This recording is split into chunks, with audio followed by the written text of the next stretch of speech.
So good morning and good evening and good day wherever you happen to be. I'm Josh Millman. I'm with NorCal Carcinet.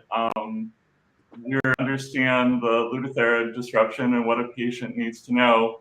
And I'm really grateful to have three really great friends with me today to talk through this a little bit. And from the top to bottom, Dr. Irene Virgolini is joining us from Innsubruk, Austria, and she's been working with PRT for 20 plus years at this point. Dr. Hope from the UCSF, who is the director of molecular therapies at UCSF, who has been working with both PRT and the recently introduced PSMA therapies for patients, and Dr. Henry Van Brockland, who's a radiochemist from UCSF, who is one of the reasons that I'm so involved in nuclear medicine, because I sat next to him at a conference a little bit over 11 years ago, and who taught me a lot about the challenges of manufacturing a radiopharmaceutical. So a couple of things to note. Please, if you're a patient, consult with your healthcare team before making any decisions about your care. We're generalized here, and we're not making individualized patient decisions here. So we are answering generalized questions about the care and manufacturing. This webinar is not sponsored by any institution or pharmaceutical company. And this is a fluid situation which may change during the course of the days or weeks ahead. We're here because we all received this notice yesterday. Several patients, over time, knew that they could not get therapy over this last week, and Novartis actually issued this yesterday, which caught several of us by surprise. But we wanted to discuss what this means for patients who are potentially missing treatment dates for their retreatments as well. So with that, what I'd like to do is turn this over real quickly to Dr. Van Brockland to talk a little bit about the challenges of manufacturing radiopharmaceuticals, because you do this every day from your vantage point at UCSF, where you're producing radiopharmaceuticals. Yes, thank you, Josh. It's a pleasure to be here this morning, and I appreciate the opportunity to talk to everyone. I do want to just sort of a disclaimer. I have no direct information about the nature of this shutdown at AAA. So I cannot talk directly about anything that with regards to the radiopharmaceutical production or manufacturing process and the issues that they are facing. Basically, the manufacture of radiopharmaceuticals involves taking a radioactive isotope, which, as most of you know, has a short half-life. For lutetium, that's somewhere around 7 days.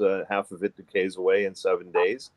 And so what this means that the normal process that's used for making pharmaceuticals that we find in our pharmacies across the country, across the world, where they make these in very large batches and then ship those out, of course, to stores. This is not something that can be done with a radiopharmaceutical. So the process that we go through on a daily basis, and the process that Novartis would go through to produce these radiopharmaceuticals involves taking materials that they have sourced, the radioactive isotope that they have sourced, and the precursor material, the small molecule, in this case, the dotatate that they would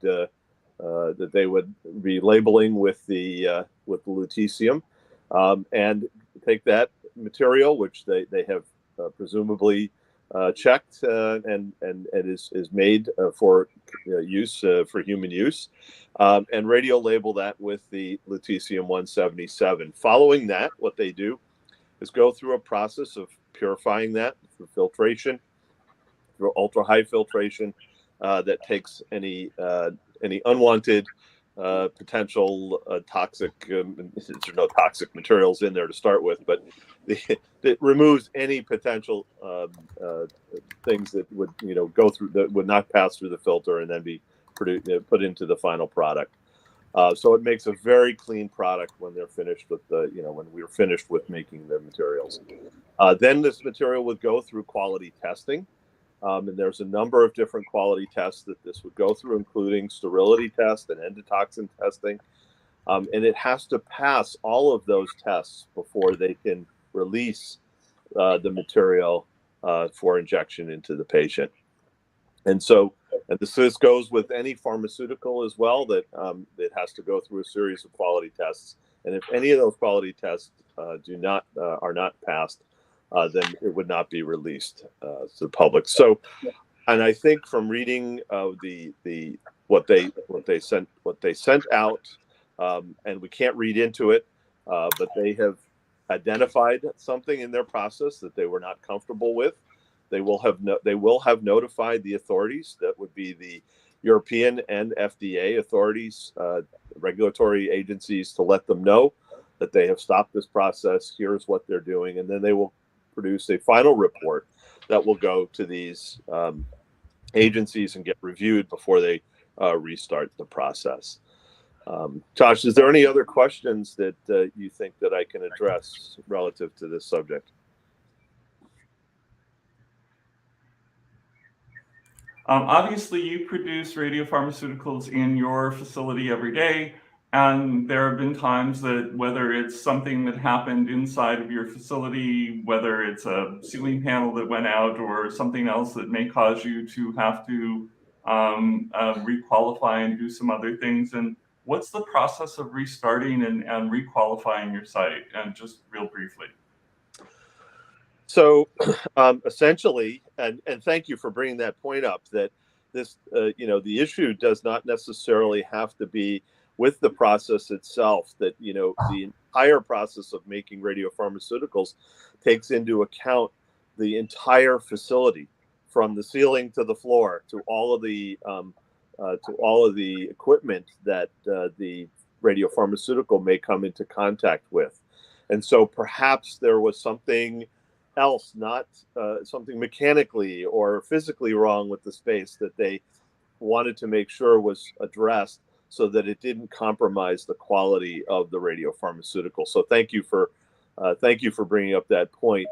And basically, what will happen is that they will ultimately go through and produce a batch of material and run it through its full quality testing before they then would begin release of the product again for public consumption. So that's probably why there's significant time that they've at least highlighted it will take for them to go ahead and go through this process, because one of the things that they will need to do is to make another batch of this material and test it completely before they release it. And it looks like they're doing this in multiple sites. So I wanted, there are a few quick questions to ask, and Tom, I'll let you get to this one. Is it impacting any imaging tracers? Obviously, I've had questions that I've had to field from, gallium-68 NetSpot or the NetDetect product, and as either one of them is not impacted at this time. That's your understanding as well? Yeah, from my understanding, this is something that impacts a site-specific manufacturing process, of which we don't know what that is. Right. And those manufacturing facilities produce, in essence, lutetium PSMA 617 and lutetium dotatate in the US and in some European environments.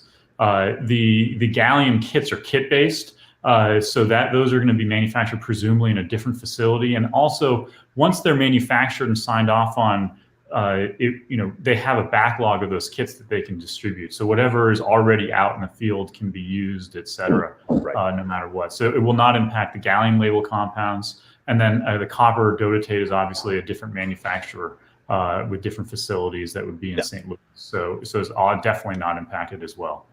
And while you brought up the other compounds, PSMA, 617, some of the things that are trialed, this actually isn't LU-177 issue. So other manufacturers who are doing trials or have other products with LU-177, it's not impacting them. I'm thinking of Compose and Compete, for instance, which are two neuroendocrine tumor trials. But you did mention the other items or other drugs that it was impacting. Do you want to go through that list again? Just Well, the other drug that Novartis makes in this facility is lutetium PSMA 617, which was recently approved in the end of March. It's called Plutovicto, is the brand name. This is a radioligand therapy to treat patients with post-chemotherapy metastatic castration-resistant prostate cancer. And so it shuts down the trials that Novartis is running with that, which would be PSMA addition and PSMA4, and also prevents people like our site from using this to treat our patients who have sort of more end-stage prostate cancer. So that's a big issue because we've been waiting quite a long time for this drug to become available, and right when we start treating, now we can't treat patients. So it's a very unfortunate time. So I'm gonna, let's see if I can get this one to highlight, which I think I can. Here we go.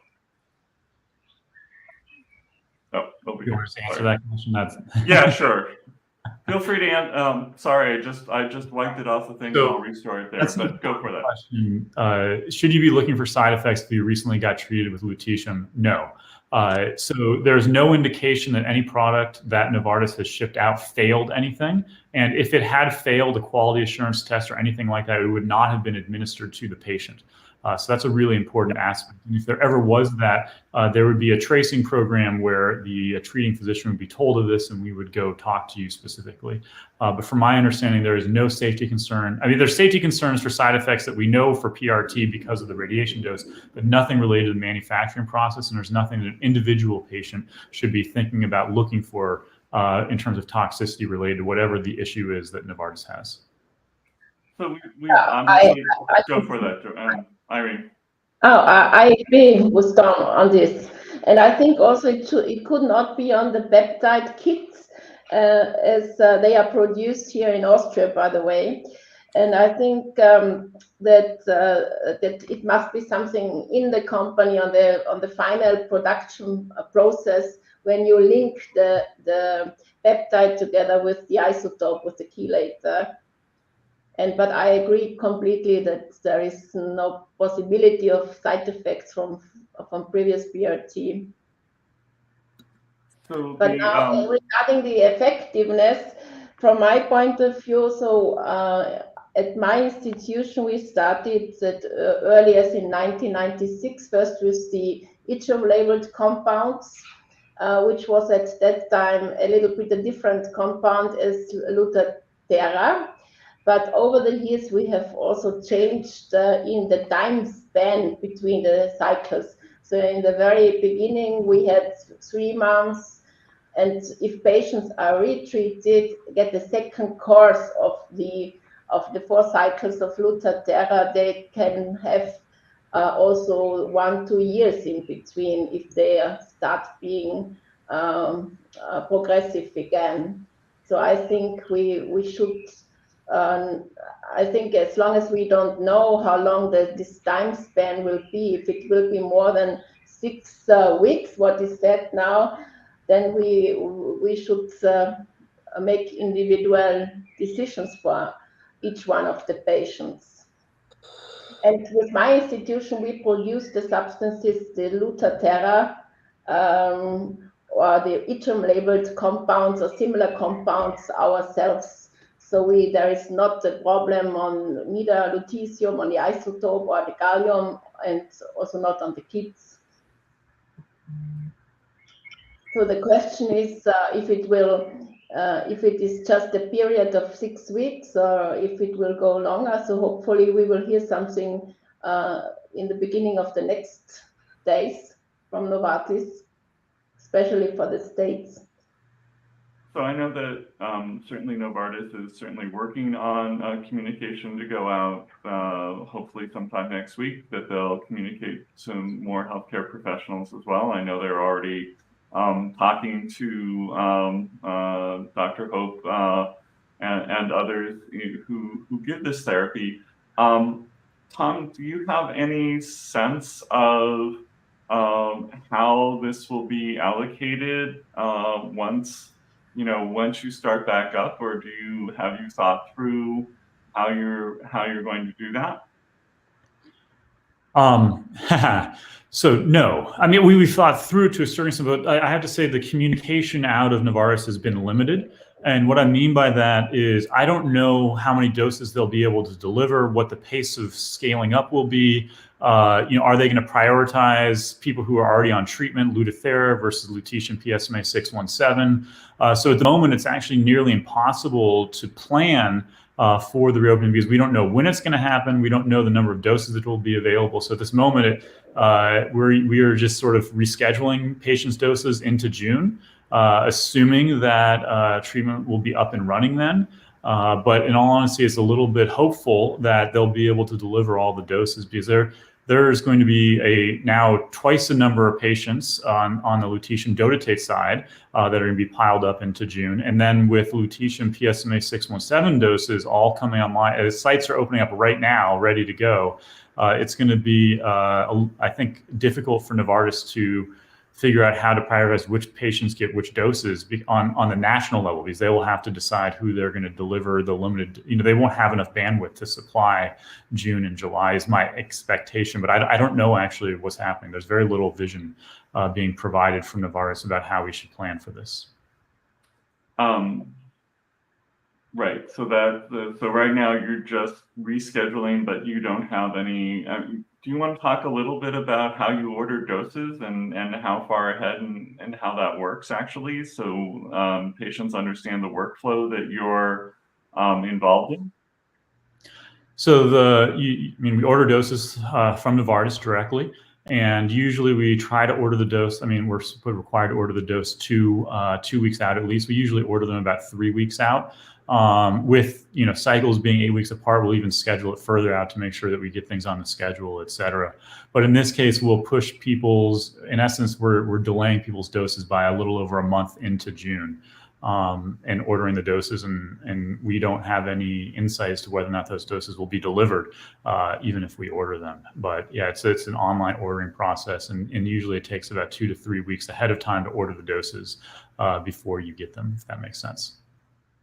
No, that makes sense, and I don't, patients don't always understand this. Obviously, for patients who haven't started PRRT, they should be talking to their healthcare professional and figuring out what might be something else to start into. I don't know if are there any, I'm trying to think if there were any other trials that were starting in PRRT that would be open for newly diagnosed or who haven't been treated yet. Other than the G2, G3 Compose trial, which I think is only open in 1 or 2 spots in the United States. I think something that's important to keep in mind here is, in general, the timing of initiation of PRT is not critical. What I mean by that is the majority of patients who undergo treatment with PRT are not progressing rapidly.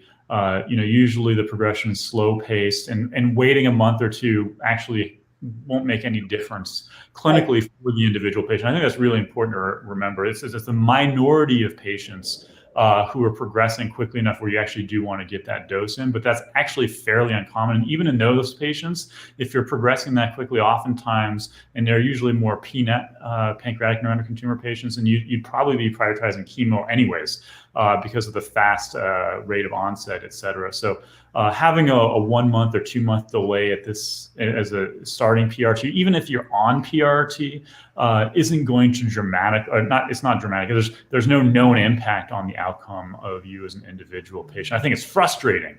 I think that's certainly true. I mean, you're expecting a dose, you have it on your schedule, maybe you bought plane tickets or hotels because you have to travel somewhere, and now you have to reschedule all of this. And and the communication is incredibly poor. I don't know what to tell my patients. We don't know what's going on. I think it's the frustration that to me is the hardest thing on a patient, rather than a clinical impact, if that makes sense.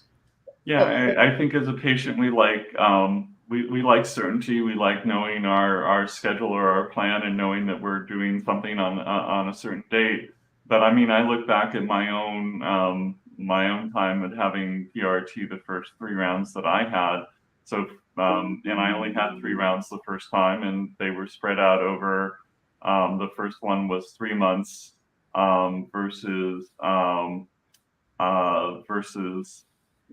my whole first 3 cycles took 9 months in time, rather than 8 weeks. So it really, the exact science of 8 or 10 or 14 to 16 weeks, I'm not sure that we have that. But I don't know that we have any data any other way. I mean, I'm just curious what you think about, we've talked about timing and whether we all need 4 doses and things before, but do you want to comment a little further on what we understand on the strict requirement of four doses, or the time intervals again? So I'm a youngin here. Let's give this to Irene, who was around when the 4 cycle every 8 weeks was developed. I'm looking forward to this answer. Let's hear it. Okay, when we started this, Krenning and Dick Quekeboom in Rotterdam started this schedule just from the experience that we had from the yttrium labeled compounds, so almost 30 years ago. So it was really a long process, but we had to have a treatment schedule for the patients regarding all these problems what were just discussed, radiopharmaceutical labeling of the radiopharmaceutical delivery, etc. And also it's good for the patient, that the patient knows he has to come every 8 weeks, and then these 4 doses will give an effect. But I have seen couples of patients who have had also late response, like lesions shrinking after 3-4 months after the 4th dose, or even after 2 or 3 doses. So theoretically, and for you patients, by dosimetry, we know from these dosimetry studies that we did in the past, that you have to give, let's put it easy, 1,000 apples, and to reach tumor shrinkage. And how you give it, nobody exactly knows. I mean, you can give it probably also as a single dose, but it's our dosing has come to a point where we fractionate this dosing. So this is just how this Lutathera is registered. And plasma, and what Tom already said, so in the neuroendocrine tumor patients, the lesions grow mostly very slowly. I think there will be more problem if this problem with Novartis goes on in other tumor indications like PSMA, when the patients are really at the end of the disease. So hopefully we will know by the beginning of next week how this resolves, how long it will take. And I think if it is not resolving in 6 weeks, then perhaps you should, as a group, start to make a steering group which patients should be treated where, maybe, or you send the patients to Europe is also a possibility, as you did in former time. So and I remember this from when Lutathera first started running in. This is one of the last questions we have right now, and I know we're coming close to the end of the end of the half hour. But if I remember correctly, when Lutathera was first approved, and we had a backlog of patients that were waiting for therapy, and I do remember Sandra is working on, just as we're talking here, triaging the patients who were in need of therapy first, and working on a triage. It's hard to put you on the spot, Tom, but how do you envision at least your center working? Because I know that certainly up and down the coast, we were triaging patients to where they had available facilities, or even spreading them out into facilities that had more availability. Yeah, I think this is a different circumstance. Back then, the triaging was based upon bandwidth of the institution, right? We were just getting up and running. We didn't know how many patients we could feasibly do a day or a week. And it was, trying to get people into the system. Here, the institutions are up and running. We've already seen these patients. We've screened them. We've decided they're good candidates. We've had them on the schedule. So we have the bandwidth to do it. It's a supply issue from the company. And this is where, again, I don't have insight into what the timing or the number of doses we'll be able to get. If Novartis can ship us as much as we order, then there is no need to prioritize. We'll just put everyone back on the schedule and give them. If Novartis, they are the ones who are going to have to prioritize. They could say, these 3 institutions get all the doses they want. This institution gets half the doses. I don't know. And that's where, the prioritization actually is not on the institutional level in this circumstance, because the constraint isn't on the institutional level, right? I'm excited and waiting to treat the patients, and we have the bandwidth to do it, but I need the dose to be delivered to me, if that makes sense. That makes perfect sense, and I think that's this question was a great way to round it out, as we were trying to figure out all the there's a lot of unknowns that we're going to be dealing with over the next 2 or 3 weeks, but as we figure out when and how they're going to get back up to full speed in delivering doses, certainly into the US, and to increase the doses that are coming into Europe and Asia.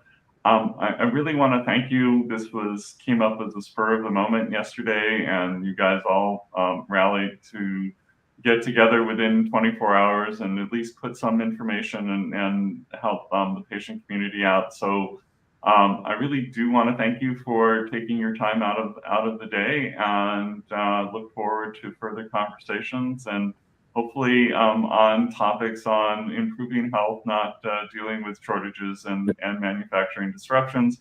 But as to Henry's point, and to how we start, and one of the things that I do at the patient education when we are at the SNMMI, which will be out next month, I go through the exhibit hall to show people how radiopharmaceuticals are made, and what a amazing dance it is to actually get that dose into your arm, because it really is a lot of different things that have to go right all the time, and occasionally we have to slow down for some manufacturing things and recalibrate, and we hate when this happens, but it really is a really an amazing dance to get drugs into patients. Any closing words from any of you before I let you back all on your day? I'll add one thing, just in what you said, Josh, is spot on there at the end, is there's a lot of frustration towards a company for this, but this is a company doing what's the right thing, which is to make sure we deliver safe doses to patients. And in order to continue to have that, companies have to stop every now and then and fix issues so that things aren't done improperly. And it's being done in the guidance of safety for patients. And it's frustrating for me and patients, but in everyone involved. But this is the way it's done. And we've canceled doses at UCSF that we make in-house because they don't meet criteria, et cetera. And it's a patient-first approach, even though we get frustrated as individuals. So I tend not to want to show patient-facing comments, but we had one come in from Facebook that I'm just going to read to you. Thank you, feeling much less stressed about the potential delay. So thank you. And I know, Henry, you were about to say something as well. Nope, I was going to just comment that I think Tom was spot on. It's about the patient safety, and there are times that they have to stop, like he said, and take care of issues, and it's all for the safety of the patient. Irene, anything you want to add as any last words? Perfect discussion. I think we can, how should I say, we can have some time. All right. Well, enjoy your Friday evening, because I know it's about dinner time there. Tom and Henry, enjoy your upcoming lunch or seeing next patients or whatever you're doing next. And thank you all for joining us across YouTube, Twitter, LinkedIn, and Facebook. We covered it all today. So thank you so much. Okay.